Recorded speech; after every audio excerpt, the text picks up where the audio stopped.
L'abbiamo messa alla prova su strada, ne abbiamo analizzato le caratteristiche estetiche, ora è giunto il momento di saggiare la tecnologia di bordo della nuova Citroën C3 Aircross, sempre grazie agli amici di Auto Club Group. Non esitiamo ancora, scopriamola insieme. Davanti ai miei occhi non c'è molto da mostrarvi perché abbiamo un misto analogico digitale con un piccolo TFT a colori che ci mostra il trip e i consumi, ma davanti ai miei occhi, anzi davanti, scusate, al centro abbiamo questo bel display ingrandito, 9 pollici diagonale, una bella cornice nero lucido che dovremo spolverare purtroppo spesso, sopra posizione giustissima per le bocchette che magari ora vedete tagliate, perché appunto non vanno dritte a bloccarci la digestione, ma semplicemente puntano in alto, e sotto facilmente raggiungibile, nonostante non abbia un feedback aptico ma comunque un feedback sonoro, abbiamo appunto lo schermo da 9 pollici dell'infotainment.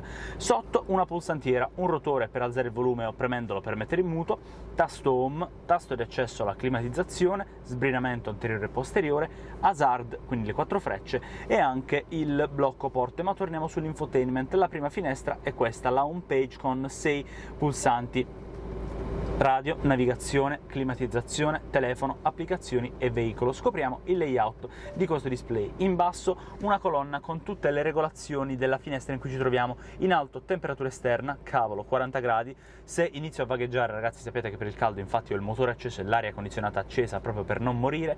La climatizzazione in alto, il centro notifiche che dopo scopriremo con le sue varie funzioni, e anche la parte, diciamo, dedicata alla selezione dell'utente, quindi il profilo con anche le varie impostazioni. Ma torniamo sulla radio perché abbiamo la prima pagina dove possiamo sintonizzarci sulle varie frequenze con questo slider o con le freccette, la memoria con le stazioni memorizzate, la lista di tutte le stazioni disponibili, e inoltre abbiamo le modalità: radio, Bluetooth, USB e iPod. Le ultime 3 sono spente perché non abbiamo un dispositivo connesso. Qui abbiamo la selezione per banda FM, banda DAB o banda AM. Torniamo sull'FM. Opzioni: abbiamo la lista delle stazioni radio, anche per DAB e AM, anche la memoria, oltre alla selezione delle frequenze con questo tastierino numerico. Inoltre abbiamo file musicali, quindi con dei file che magari abbiamo su una pendrive o sull'iPod, divisi per album, artisti, genere, playlist o dossier. Regolazioni della radio, con impostazioni generali per attivare la ricerca della stazione, l'alternativa tra FM e DAB e la visualizzazione del radiotext, o gli annunci per attivare gli annunci sul traffico, di attualità, meteo, sport, flash, speciale o infofinanza. Premiamo su OK per salvare queste impostazioni. Gestione foto: se abbiamo una periferica possiamo visualizzare le foto che abbiamo su quella periferica USB. E impostazioni audio, quindi abbiamo quelle acustiche con la loudness attivata, o un'equalizzazione che può essere classica, personalizzata, jazz and blues, pop rock o techno, o ancora vocale, bassi, medi e alti regolabili, la ripartizione nell'abitacolo, ci possiamo muovere con questo piccolo sliderino o anche reinizializzarlo, metterlo al centro con una via centrale, o anche la regolazione del subwoofer. Impostazioni del suono: i suoni del touch attivati o disattivati, basso, medio e forte. Io li disattivo per questioni di video, ma sappiate che potete anche tenerli sempre attivati, e ve lo consiglio perché è utile, oltre a poter mettere il proprio dito su questa piccola e impercettibile piattaforma, anche andare ad avere il dito stabile, perché magari su un dosso noi vogliamo selezionare su una stazione radio, il dito salta e va su un'altra, però insomma questo è un piccolo dettaglio.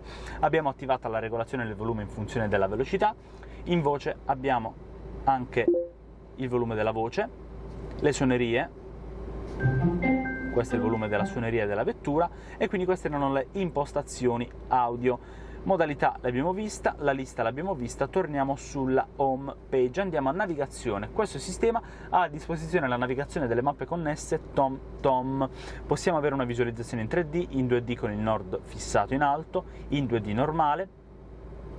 Abbiamo lo zoom con anche la ricerca, con un tastierino numerico per indirizzi o per punti di interesse, lo zoom con il più e il meno per andare zoom dentro e fuori, e anche lo zoom automatico. Qui abbiamo le impostazioni della cartografia della mappa, con attivati il meteo, la visualizzazione del meteo, oppure di punti di interesse come stazioni, parcheggi, il traffico, le zone di pericolo, il colore della mappa, che adesso è giornaliero, adesso è notturno e ora in automatico, i punti di interesse visualizzabili sulla mappa. Questa è la lista completa, anche divisa per categorie, è praticamente infinita, e anche la consultazione della mappa che ci mostra il meteo oltre all'itinerario completo per consultare un po' le zone dove c'è per esempio più traffico, zone di pericolo, dove ci sono stazioni di servizio.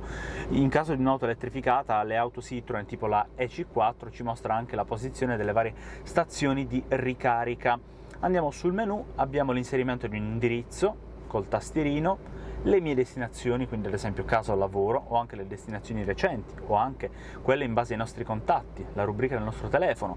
Oltre a questo l'accesso ai punti di interesse, la lista che abbiamo visto poco fa, la ricerca per punti di interesse o per indirizzo, un mirroring di ciò che abbiamo visto prima, i criteri di guida, quindi scegliere un percorso veloce, un compromesso, un percorso breve o un percorso ecologico che non sempre coincidono, attivare percorsi che includano autostrada, pedaggio, traghetto, presa in conto del traffico automatica, manuale o nessuna. Oppure abbiamo l'itinerario o le tappe, se vogliamo aggiungere delle tappe al nostro percorso, singole tappe. E infine le regolazioni, la regolazione automatica dello zoom, la visualizzazione. Questo era l'aspetto, anche per la mappa possiamo autorizzare la dichiarazione delle zone di pericolo, raggiungere la destinazione finale a piedi se magari c'è una zona a traffico limitato o pedonale. Gli allarmi. Abbiamo un avviso per il parking in prossimità della nostra destinazione, l'allerta per le stazioni di servizio, per le zone a rischio e per altri punti di interesse che possiamo aggiungere manualmente. Per la voce possiamo attivare i messaggi di guida e pronunciare il nome delle strade e infine la cartografia per quanto riguarda l'Europa o i singoli stati. Premiamo su OK e torniamo indietro. Quindi questa è la visualizzazione con anche il pinch to zoom, la bussola in basso, l'altitudine e la scala della mappa con anche TomTom Traffic appunto del navigatore stesso. Guardate un po', funziona molto bene, molto fluido e questa è appunto la mappa del navigatore che man mano sta caricando, secondo la connessione della vettura, i prezzi medi della benzina nelle varie città pugliesi dove ci troviamo adesso. Climatizzazione, questa è la finestra del clima, sulla sinistra più e meno per regolare la velocità delle ventole, su e giù per la temperatura e la direzionalità verso l'alto, verso il petto, verso le gambe, modalità automatica, direi anche no, quindi abbassiamo subito le ventole perché vogliamo capirci qualcosa e non oserò cliccare su AC Max che la mette veramente al massimo, magari dopo una giornata di mare. Opzioni. Abbiamo la modalità auto che può essere messa in normal, in fast o in soft, la lasciamo in normal. Torniamo sulla home page, abbiamo il telefono collegabile via Bluetooth, ci basterà cliccare su collega telefono, verrà rilevato, chiaramente il Bluetooth deve essere attivo e visibile sullo smartphone e avremo accesso alle ultime chiamate, al tastierino e alle classiche funzioni, connessione Bluetooth, regolazioni e messaggi rapidi per quanto riguarda per esempio gli SMS, insomma canonico di questi sistemi infotainment. Applicazioni, abbiamo accesso tramite il cavo alle app di Citroen ma anche ad Apple CarPlay e ad Android Auto. Per le opzioni possiamo andare a visualizzare la connessione Bluetooth della vettura. Questi sono i dispositivi precedentemente collegati, qui c'è la lista dei dispositivi disponibili, connessione rete Wi-Fi per attivare il Wi-Fi della vettura, la condivisione della connessione Wi-Fi accesa o spenta e il numero di periferiche attualmente collegate, oltre al nome della rete, quindi le varie impostazioni come se fosse l'hotspot di uno smartphone, e anche gestire la connessione. Quindi andando qui possiamo vedere come i servizi connessi siano attivati e il servizio internet sia disponibile, ma torniamo indietro perché infatti da qui potevamo anche vedere dati dei servizi con un mirroring di ciò che abbiamo visto, l'attivazione del wifi e anche la modalità privata. Tornando sulla home page, l'ultima finestra è quella del veicolo con le impostazioni di guida per le funzioni di guida, quindi abbiamo il park assist, vediamo nelle info, abbiamo il launch se vogliamo di una manovra di parcheggio automatico, il passaggio automatico dei fari abbaglianti, quindi se vogliamo evitare di accecare chi ci viene incontro, lo stop and start attivato. Vedete un po', c'è una bella grafica in 3D del propulsore di questa C3 Aircross. L'assistenza al parcheggio, quindi rileva gli ostacoli con i sensori, e a tal proposito metto il retro perché voglio farvi vedere anche la retrocamera. Piede sul freno, questa è la visuale. Sulla destra abbiamo, se vogliamo, la ricreazione, man mano che andiamo avanti e indietro, della zona circostante il veicolo, quindi quasi come simulare una telecamera 360 vista dall'alto. In realtà è solo una telecamera posteriore con una vista standard, una vista a 180 gradi, una vista zoom, quindi in basso, per un muretto magari, e la modalità automatica, che è quella che lasceremo. Tornando indietro abbiamo accesso ai sensori di parcheggio e così la spegniamo, ma rimettiamo in park, così possiamo tranquillamente visualizzare questo sistema infotainment. Sorveglianza angoli morti attiva, quindi sullo specchietto ci mostra una spia che c'è un'auto che sopraggiunge dal posteriore. Inizializzazione pneumatici sgonfi, informazioni, vediamo un po'.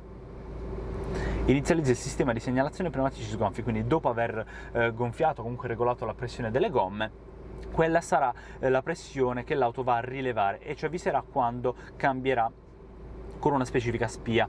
Infine abbiamo anche la diagnosi del veicolo, che è attualmente disattivata. Regolazioni veicolo, andiamo a fari direzionali, guardate un po', il cornering, quindi l'illuminazione dei fari in curva.